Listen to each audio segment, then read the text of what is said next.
There is a moment that happens in thousands of homes every single morning. A senior sits down, raps on the cuff, presses the button, and suddenly sees a number so high it feels like a warning siren. And in that moment, the heart starts racing, the hands get cold, and the fear itself pushes the pressure even higher. If that has ever happened to you, you need to stay with me, because what I'm about to show you is not a trick, not a gimmick, and not internet nonsense. It is a simple 5-minute breathing method that can help settle the stress response that drives blood pressure up fast. And if you do it correctly, it can change what happens in your body within minutes. I'm Dr. Thomas Richard, and after decades of caring for older adults with hypertension, I can tell you something that surprises almost everyone. A frightening blood pressure reading is not always a sign that your body is failing. Sometimes, it's a sign that your nervous system is in overdrive. The blood vessels tighten, the heart beats harder, the chest becomes shallow, the brain reads danger everywhere. Then people make one terrible mistake. They keep checking again and again while panicking, and each reading scares them more. I have seen seniors talk themselves into the emergency room with numbers driven partly by fear. I have also seen others ignore serious symptoms thinking a few breaths will solve everything. So today I need to show you the difference. Before we begin, please subscribe to this channel for simple life-saving health guidance that helps you protect your pressure daily. Now let me tell you about Lorraine, a 78-year-old widow from Arizona who called her daughter in tears because her monitor showed 182/96. Lorraine was convinced she was about to die. She had no chest pain, no weakness, no trouble speaking, no facial droop, no severe shortness of breath. But she had just opened a medical bill, argued with her insurance company, and rushed to the kitchen table to check her blood pressure while still trembling. The first reading was high, the second was higher, the third was higher still. By the time her daughter reached her, Lorraine was shaking so badly that even her breathing had become quick little sips of air. Her daughter had her sit back, get quiet, and breathe slowly with her for 5 minutes. The next reading was 151/84. That does not mean Lorraine had imagined the first reading. And this is where many people get confused, so listen very carefully. Blood pressure is dynamic. It changes from moment to moment depending on pain, bladder fullness, movement, posture, medication timing, caffeine, and especially stress. When your body flips into fight or flight mode, you are not measuring peaceful resting pressure anymore. You are measuring defensive pressure, alarm pressure, survival pressure. That's why I dislike the word miracle. This method is not a miracle. It is physiology. It helps shift the body away from panic and toward control. It may lower a stress-elevated reading quickly, but it is not a substitute for long-term treatment, and it is not a cure for chronic hypertension. It is a tool, a powerful one when used the right way. So why can breathing change blood pressure that fast, sometimes within a single session? Because breathing is one of the very few body functions that sits between automatic control and conscious control. You don't have to think about it to stay alive, but you can think about it and change it on purpose. When you breathe fast and shallow, the body often interprets that as threat. When you breathe slow and low into the diaphragm, especially with a longer exhale, you send a different message. The message is this: we are safe enough to stand down. That message travels through the nervous system. Heart rate begins to settle. Blood vessels may relax, muscle tension drops, and little by little, the pressure can come down from that stress-driven peak. I want you to understand something else before I teach the exact method, because this is where people accidentally sabotage themselves. The goal is not giant dramatic breaths that make you dizzy. The goal is controlled, comfortable, rhythmic breathing that slows the body without straining it. Seniors often think deeper must be better. No, Harder is not better. Bigger is not better. Better is better. I have had patients suck in enormous breaths through the chest, lift their shoulders, hold the air like they were underwater, and then tell me breathing exercises do not work. Of course they didn't. They were not calming the body, they were stressing it. The method I'm going to show you works because it is gentle enough to be sustainable and precise enough to change the nervous system. Let me tell you about Walter, age 81, because his story shows the difference between forcing and regulating. Walter had read online that slow breathing lowers blood pressure, so he decided to try it on his own. He inhaled as deeply as possible, puffed up his chest, held for 10 seconds, and exhaled with effort. 2 rounds in, he felt lightheaded, uncomfortable, and annoyed. He declared the whole thing useless. When I watched him do it, the problem was obvious. His neck muscles were tight, his shoulders were lifted, and he was breathing like a man bracing for impact. I taught him to sit back, relax the jaw, let the belly rise first, and lengthen the exhale without strain. 5 minutes later, he looked at me and said, "That felt completely different." His pressure dropped 12 points. So here is the method, and I want you to picture it exactly, because details matter. Minute 1 is not about breathing at all. Minute 1 is about stopping the spiral. Sit in a chair with back support. Put both feet flat on the floor. Uncross your legs. Loosen anything tight around your waist or chest. Rest your hands gently, one on your upper chest and one over your belly, just below the rib cage. Do not slump forward. Do not lie twisted on the couch. Do not try to do this while talking, texting, or watching upsetting news. Your first job is simply to become still. If your body is still sending motion signals, your nervous system stays more alert. Stillness is the doorway. Most people skip this and then wonder why the rest of the method feels ineffective. In minute 2, you begin by noticing where your breath is happening right now, not where you wish it were happening. Is the chest doing all the work? Are the shoulders lifting? Is the belly frozen? You are not judging, you are just observing. Then you guide the inhale through the nose if possible and let the hand on the belly move outward slightly before the hand on the chest moves. That is the key. Belly first, chest second, or barely at all. If you can only manage a small amount at first, that is perfectly fine. This is not a performance. It is retraining.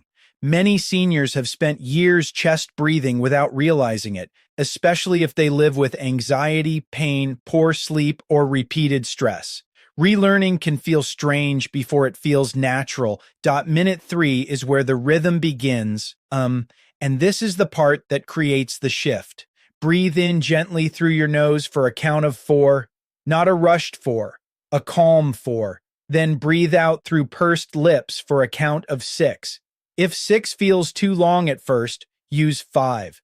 The exhale should be smooth, like you are slowly cooling a spoonful of soup, not blowing out birthday candles. The reason the exhale matters so much is that it helps recruit the calming side of the nervous system. Many people can handle the inhale, but they dump the air out too fast. Don't do that. Think of the exhale as the brake pedal. Your inhale brings awareness in. Your exhale tells the body to slow down. 4 in, 6 out. Again and again without strain. By minute 4, most people notice one of 2 things. Either they feel a little calmer or they suddenly realize how tense they were before. Both responses are normal. Keep the same rhythm if it feels comfortable. If 4 in and 6 out feels easy, you may gently move to 4 in and 7 out, but only if it remains smooth.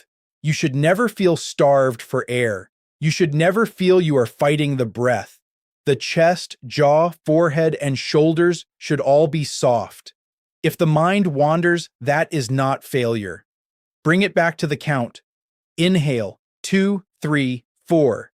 Exhale, 2, 3, 4, 5, 6. This repetition matters because the body loves predictable rhythm. Predictability lowers alarm. Alarm lowers and pressure often follows. Minute 5 is where the body often starts to show you the payoff, though sometimes it happens earlier. Stay with the same rhythm. Keep the exhale longer than the inhale. Keep the belly moving more than the chest. Keep the face relaxed. You are not trying to knock your blood pressure down with force. You are inviting the system to stop acting like it is under attack.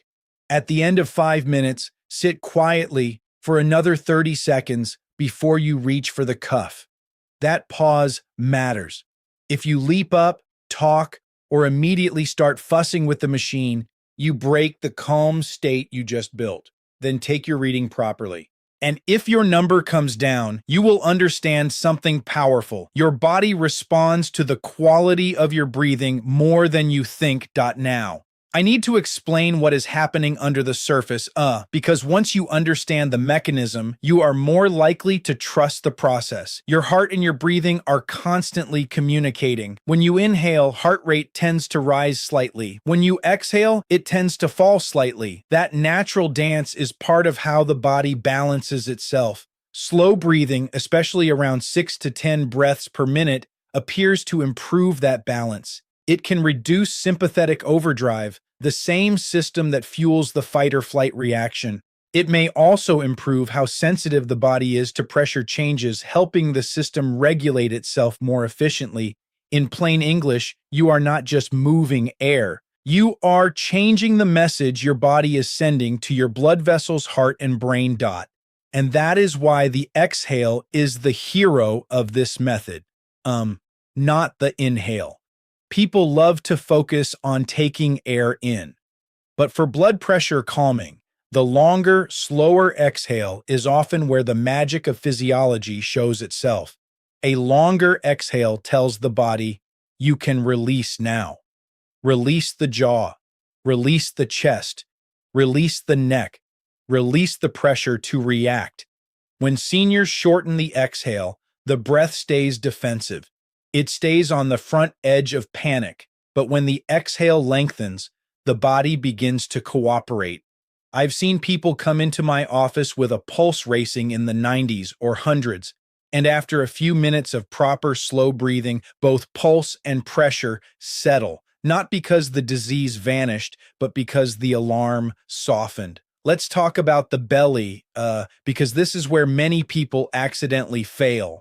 If your shoulders are going up and down while your abdomen barely moves, you are chest breathing. Chest breathing is often shallow and inefficient. It recruits extra muscles in the neck and upper chest, which can actually reinforce tension. Belly breathing uses the diaphragm more effectively. That is important because the diaphragm is not just a breathing muscle, it is part of the body's calming rhythm. When it moves well, breathing becomes more efficient, less frantic, and less wasteful.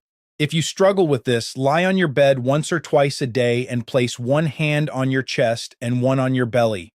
Practice making the lower hand rise first. That simple drill can change everything over time.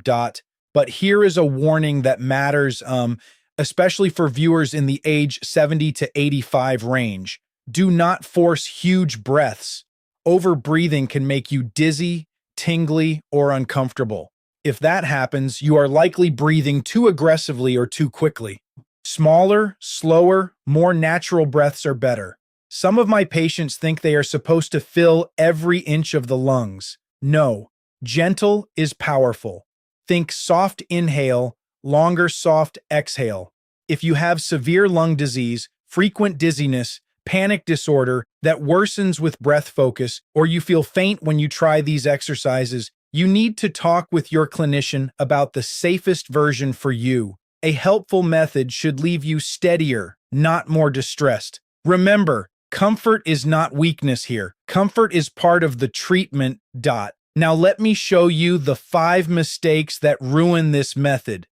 Because almost everyone makes at least one of them. Mistake number 5 is rushing the first minute. People hear 5-minute method and want the benefit in 30 seconds. So they sit down already aggravated, start breathing immediately, and never allow the body to settle. That is like trying to stop a speeding car by tapping the brakes once and then flooring the gas.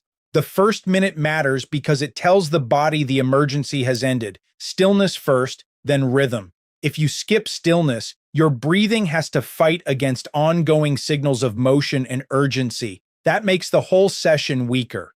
Give yourself the full first minute. It is not wasted time. It is preparation. And preparation is what makes the next 4 minutes effective.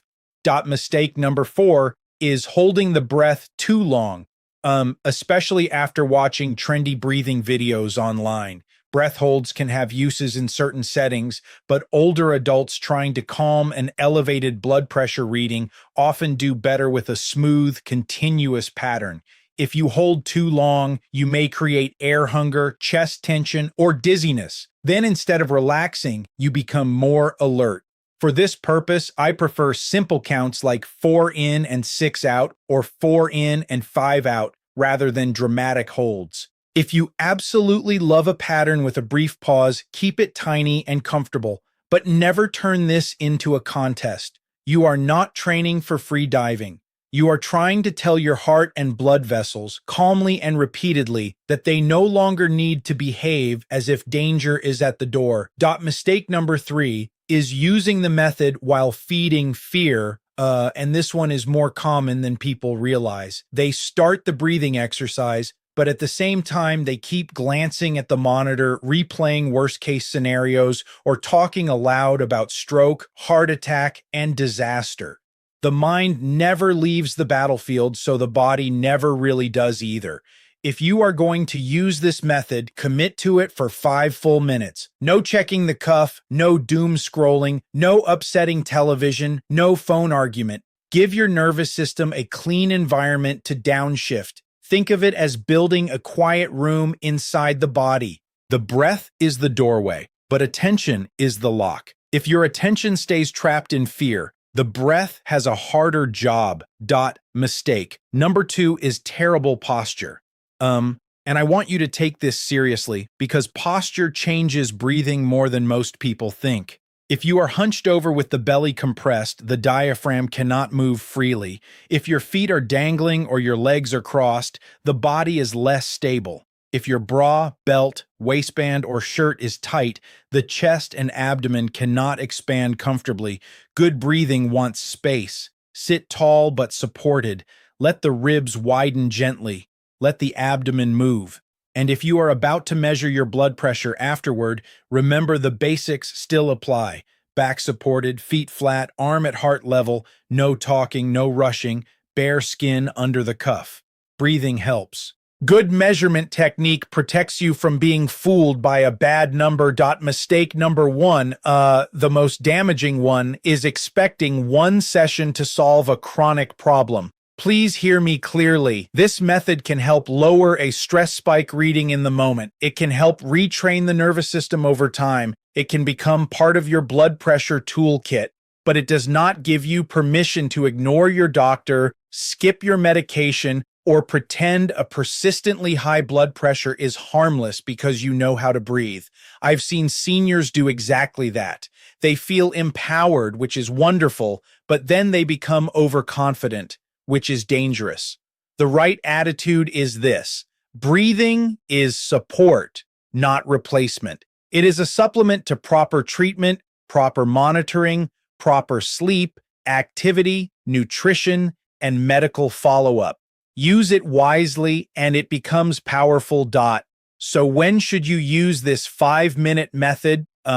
Exactly. Use it when you feel a sudden surge of stress. Use it before you recheck a blood pressure that may have been influenced by anxiety, rushing, or emotion. Use it before bed if you notice that nighttime worry pushes your numbers up. Use it before a doctor appointment if you know you tense up around medical settings. Use it in the afternoon if conflict, bad news, or pain has you breathing from the upper chest. And one of the best times to use it is before your scheduled blood pressure reading, not after a scary one. In other words, don't wait for the fire. Make the method part of the routine. Preventive calm is often more effective than emergency calm. But what if you finish the 5 minutes and your blood pressure is still high? Then you do not panic and you do not immediately assume the method failed.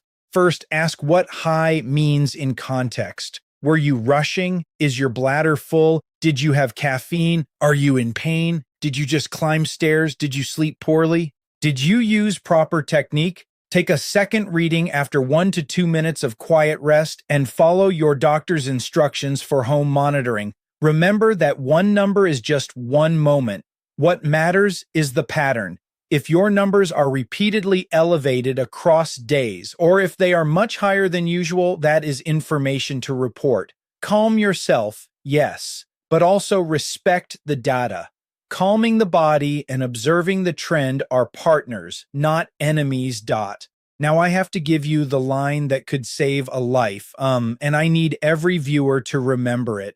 Do not try to breathe your way through stroke symptoms, chest pressure, fainting, sudden weakness, severe shortness of breath, new confusion, or trouble speaking. Do not sit there saying, maybe I just need another 5 minutes. If you have alarming symptoms or a reading so extreme that your clinician has told you it requires urgent action, follow emergency advice immediately. This method is for stress-related surges, nervous system overactivation, and helping the body settle. It is not for denying a real emergency.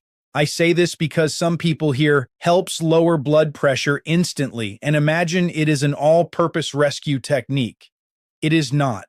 Wisdom is knowing when to calm and when to call. And some of you are wondering, am I too old to learn this now? Absolutely not. In fact, older adults often benefit the most because they have lived through years of stress patterns that became automatic. Many seniors carry grief in the chest, worry in the throat, and tension in the shoulders without realizing it. Then they assume that this is simply how breathing feels at their age. Not true. You can retrain it, you can soften it, you can teach the body a different rhythm. I've seen people in their late 70s and early 80s become dramatically more aware of their breathing and feel calmer within a week. Not perfect, not transformed into monks, but measurably calmer, and often with steadier home blood pressure readings because they stopped pouring gasoline on every stressful moment. Let me tell you about Edna, age 83, because her story captures the emotional side of this better than any chart ever could. Edna lived alone. Every night she watched the news, then checked her blood pressure before bed. Every night the number was higher than she wanted, which scared her, which made the next night worse. It became a ritual of dread. When I asked her what she felt right before pressing the monitor button, she said, "I feel like I'm waiting for bad news about myself." That sentence stayed with me. We changed only 3 things: no television for 10 minutes before the reading, 5 minutes of slow belly breathing with a longer exhale, then 2 properly taken readings. Within 2 weeks, her nighttime numbers were more stable, and even more importantly, the terror was gone. That matters. Because fear itself is often part of the hypertension story. Not always the cause, of course, but sometimes the amplifier. The body remembers alarm. If you repeatedly pair blood pressure checks with panic, your nervous system starts reacting before the cuff even inflates. I want you to break that association. I want the chair, the quiet, the hand on the belly, and the first slow exhale to become signals of safety instead of signals of danger. This is not just about lowering a number. It is about changing the emotional meaning of the moment. And once that changes, you stop chasing your blood pressure like prey. You begin working with your body instead of fighting it. That shift alone can improve adherence, confidence, sleep, and decision-making around your health. Here is the exact daily plan I recommend, especially if you are between 70 and 85 and want something practical. In the morning, before breakfast and before your blood pressure reading, sit for 5 minutes and do this breathing pattern. Then measure properly. In the evening, about an hour before bed or before your planned evening reading, repeat the same 5 minutes. If you have a stressful event during the day, use 1 extra session as needed. That gives you 2 regular sessions and 1 optional rescue session. Do that for 2 weeks. Log your readings and jot one note beside them. Calm, rushed, worried, in pain, poor sleep, or after argument. Those notes are gold. They help you see when the pressure belongs to the body and when part of it belongs to the moment. And while we're being honest, breathing works best when it joins a team. If you sleep 4 hours a night, sit all day, eat massive amounts of sodium, skip medication, and live in a state of nonstop worry, 5 minutes of breathing will not carry that entire burden for you. It can help. It may help a lot. But it should sit beside the foundations your doctor already talks about. Taking medications as prescribed, moving your body, protecting sleep, limiting tobacco, moderating alcohol, and eating in a way that supports the heart. I don't say that to dilute the power of the method. I say it because I want you to use it intelligently. The strongest results happen when calming the nervous system becomes one piece of a broader plan, not a lonely fix. There is also a beautiful psychological benefit here, one that doctors do not talk about enough. Slow breathing gives you something active to do when fear would otherwise take over. It interrupts helplessness. It turns a moment of pure reaction into a moment of guided response. That matters for seniors because so much of aging can feel like waiting, reacting, adapting, enduring. But this is one thing you can do with your own body, in your own chair, without special equipment, without cost, and often with immediate feedback. The pulse softens, the chest loosens, the mind clears.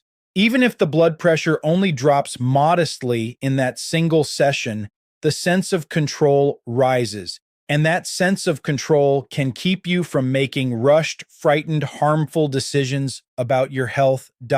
Now, I want to give you a guided version you can actually follow, almost word for word. Sit back in your chair, place one hand on your chest and one on your belly. Let your shoulders drop, unclench your jaw, put both feet flat on the floor.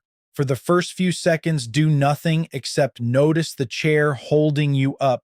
You do not have to carry yourself right now. Now, breathe in through your nose for 1, 2, 3, 4. Pause only naturally. Then out through your lips for 1, 2, 3, 4, 5, 6. Again, inhale 1, 2, 3, 4. Exhale 1, 2, 3, 4, 5, 6. Keep going. Let the hand on the belly rise a little more than the hand on the chest. Keep the face soft. Stay with me.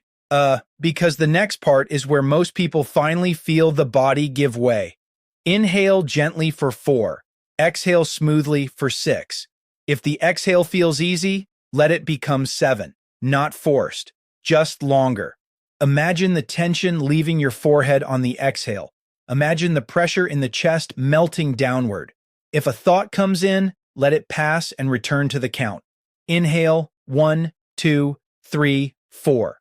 Exhale 1, 2, 3, 4, 5, 6. If you feel yourself trying too hard, make the breath smaller, not bigger. Smaller can be calmer. Calmer can be more effective. You are not pulling the body into peace. You are allowing peace to become believable to the body again. One repetition at a time. At the end of the 5 minutes, do not jump up.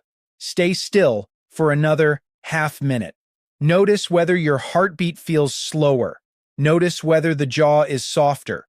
Notice whether the chest feels less trapped. And stay with this channel because my goal is not to overwhelm you with medical jargon. My goal is to help you live longer, think clearer, and feel safer inside your own body. I'll see you in the next video.